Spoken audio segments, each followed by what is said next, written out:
Noi siamo della stessa sostanza di cui sono fatti i sogni, e la nostra breve vita è circondata da un sonno.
Che tanto soavi hanno spergiurato, e con gli occhi, alba del giorno, luci che ingannano il mattino, ma i miei baci restituiscili, sigilli d'amore, invano sigillati.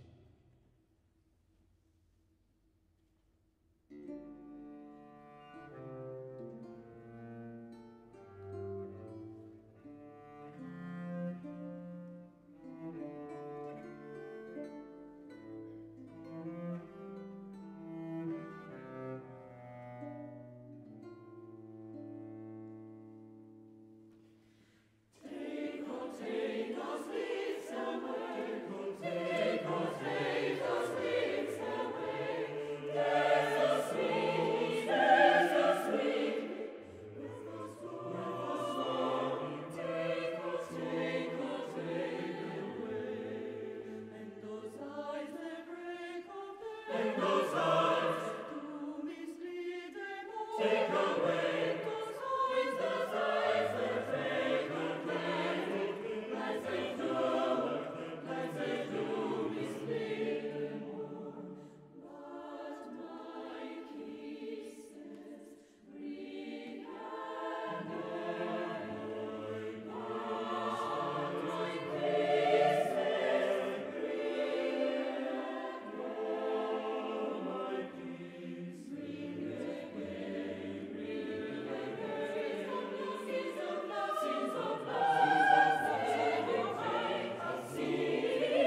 sopporti per decorare le tue pareti di costosa ostentazione?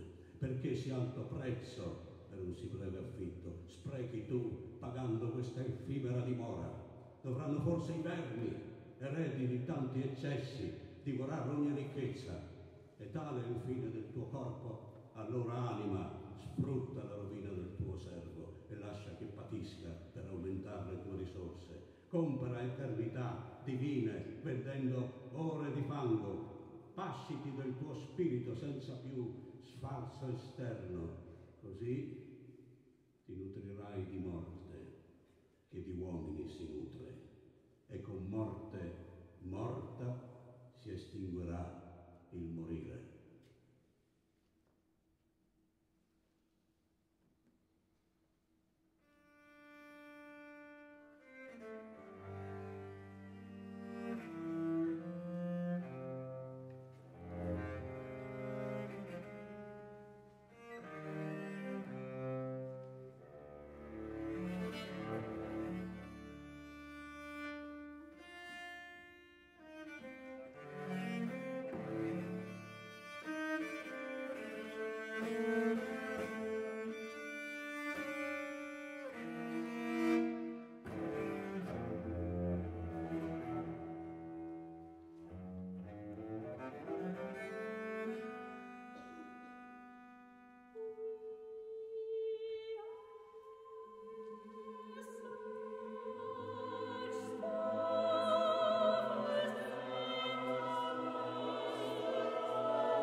Noi siamo come il vento che trascorre impalpabile, o come i sogni di chi dorme.